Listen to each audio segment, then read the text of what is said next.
Hey guys, it's Ruffles Kerman, and after the strenuous effort of going to Lathe, I decided it would be nice to do a simple Mun mission. So I'm not going to do any complex staging, giant rockets, or fairings. I don't know why I put fairings in there, but you don't really need fairings anyway. So this whole video is actually one straight recording. I didn't do any quick saves.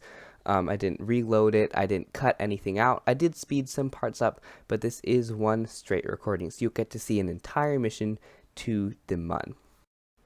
As you can see, I decided to use a lot of the 1.875 meter parts just because I don't use them as often and they actually look pretty cool in my opinion. But I didn't want to make just a plain stick rocket, so it does expand near the end with some larger engines at the very bottom.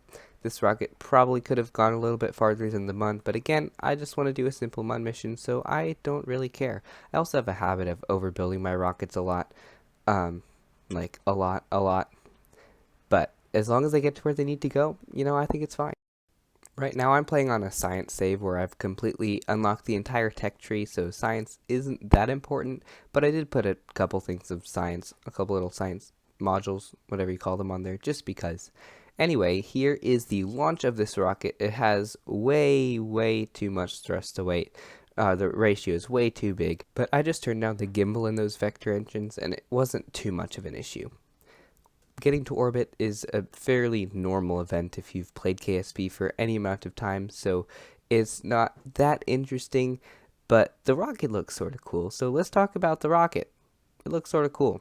Anyway, talking about the rocket is over. Let's actually give some tips for how to get into orbit easily. So as everybody knows, going straight up and then just rocketing out to the side is not very efficient. So what I do is every 100 meters per second, I tilt my rocket 10 degrees more. So at 100 meters per second, I tilt it 10 degrees. At 200 meters per second, I tilt it 10 degrees more, etc. until I'm almost flat on the nav ball. And then I just sort of look at it from there.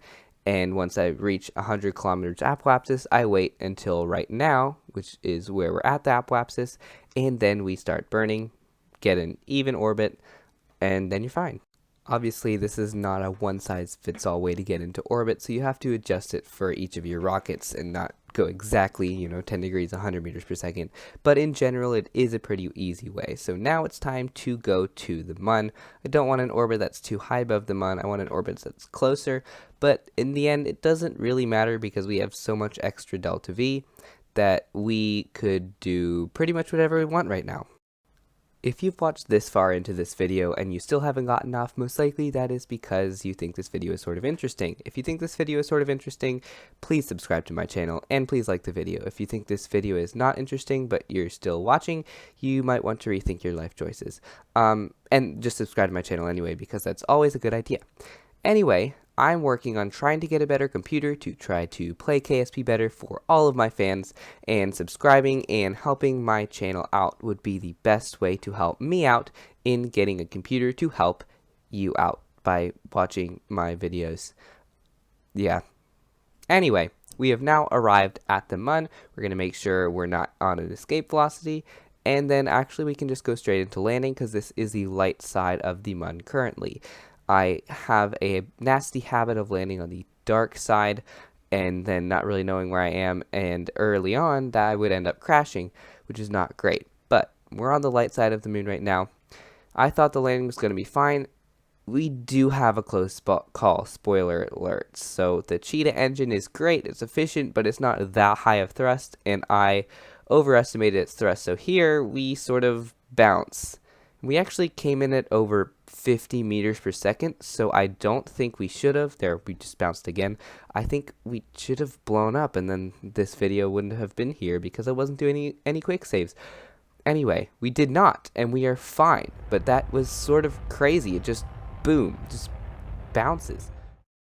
But let's plant our Ruffles Kerman flag, even though I planted it on the wrong side, so you can't see it, but you know it's there. And let's get the other Kerbal out. All of our Kerbals want to get some air, except that the Mun doesn't have any air. They want to get some space. That was not meant to be a pun, but it was a pun. And let's get the meager amount of science we can collect. And then I guess it is time for all the Kerbals to get back in the rocket and for us to go back to Kerbin. This was not a very big mission. Again, it was a very simple Mun mission, but that close call almost ended the Mun mission. That was crazy. I'm going to try to experiment maybe later on with if you have an engine really close to where your landing gear end. I think the engine takes some of the impact after the landing gear take most of it, and you can actually land with a really high velocity. So maybe I'll experiment with that later. If that turns out with something cool, you know, it might even go into one of my videos. Right now, we are just getting into an easy orbit around the Mun, and for me, I like my orbits around the Mun to be pretty low, just because it looks cooler, because the Mun's going by faster, and I think that looks cooler, but it doesn't really matter. So yeah, I have a pretty low orbit around the Mun, and then we can just get back to Kerbin. I still haven't figured out the most efficient way to get back, like where to put the maneuver node, but every time I do it, I find a pretty easy way, so I don't think too much about it. This way, I sort of blast straight up on the opposite side of the Mun, and it didn't take too much meters per second, and again, we had so much extra that it didn't really matter, so I just decided to go with it. And we actually had enough meters per second to not really aerobrake at all. We got our orbit pretty low, and then we didn't do any air braking passes. We just entered the atmosphere once and landed, as you will see, but I'm getting ahead of myself. So let's slow down using most of the rest of our fuel, and then we will use the rest of it at the apoapsis to enter the atmosphere. I used one of the new command pods from the Making History expansion. I think it's supposed to replicate the Gemini command pod, and it holds 2 Kerbals and looks rather cool. So yeah, I decided to use that one. Now here's something interesting. As we enter the atmosphere, I decide not to decouple just yet, and this Cheetah engine doesn't have a problem at all with the atmosphere. I don't see a single heat bar.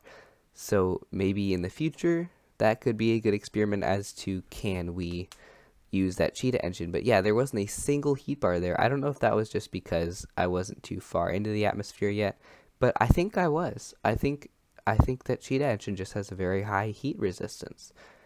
But anyway, we are about to land in the ocean, and our Kerbals will be safe on Kerbin again. We almost had another close call here. That parachute opened pretty late, but it did open. We slowed down, and both our Kerbals are alive. And there you have it. You have just watched an entire unedited Mun mission to the Mun and back. We did get some science. It wasn't a lot. We didn't really need it. Whatever. Thank you guys for watching this video. I really hope you enjoyed it. If you did, please like and subscribe, and have a great rest of your day.